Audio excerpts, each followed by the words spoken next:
Magandang tanghali, kumusta po? Narito po ulit ang update natin para sa lagay ng ating panahon.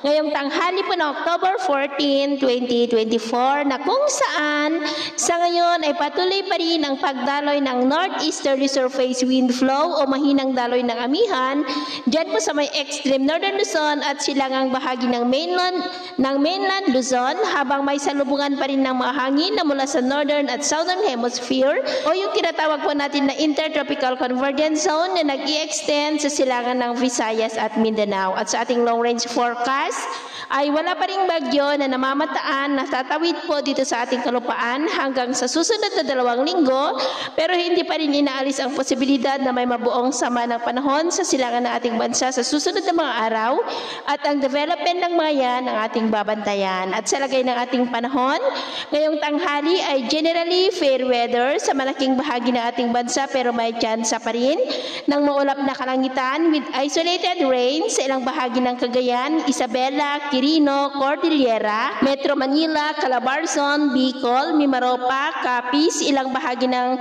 Samar, Leyte, Zamboanga Peninsula, Northern Mindanao, Dinagat Island, Sorsogon at Davao.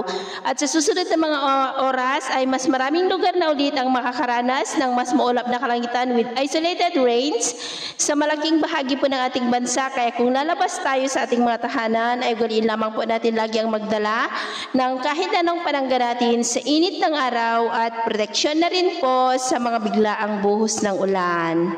At sa atin naman pong mga baybayin, wala naman po tayong nakataas na gale warning signals, pero iba yung pag-ingat lamang po kung papalaot tayo para po mas makaiwas sa mga sakunang pangkaragatan. So yun po ang latest update natin sa araw na ito. At ako po muli si James na nagsasabing sa kahit anong pagsubok po na darating sa ating buhay, huwag po tayong mawawalan ng pag-asa. Thank you and God bless.